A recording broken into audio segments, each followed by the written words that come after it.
Ano ang nangyari nang siya ay nakiusap sa ating Panginoong Diyos? Nakalugod siya, nakapagbigay kasiyahan siya sa ating Panginoong Diyos.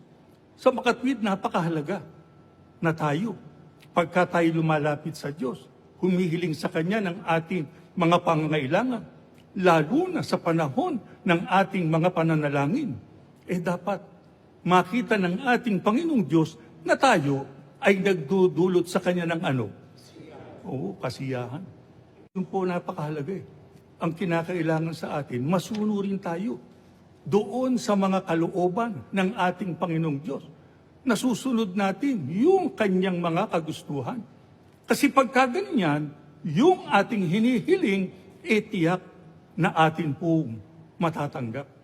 Ang lingkod ng Diyos, pagka tumawag sa Kanya, hindi niya tinitignan kung ano ang katayuan natin sa lipunan. Basta tayo ay mananampalataya, masunurin sa mga kalooban ng ating Panginoong Diyos, pati yung mga alituntunin niya ay ating tinutupad, ipagkakaloob sa atin ng Panginoong Diyos ang ating panalangin.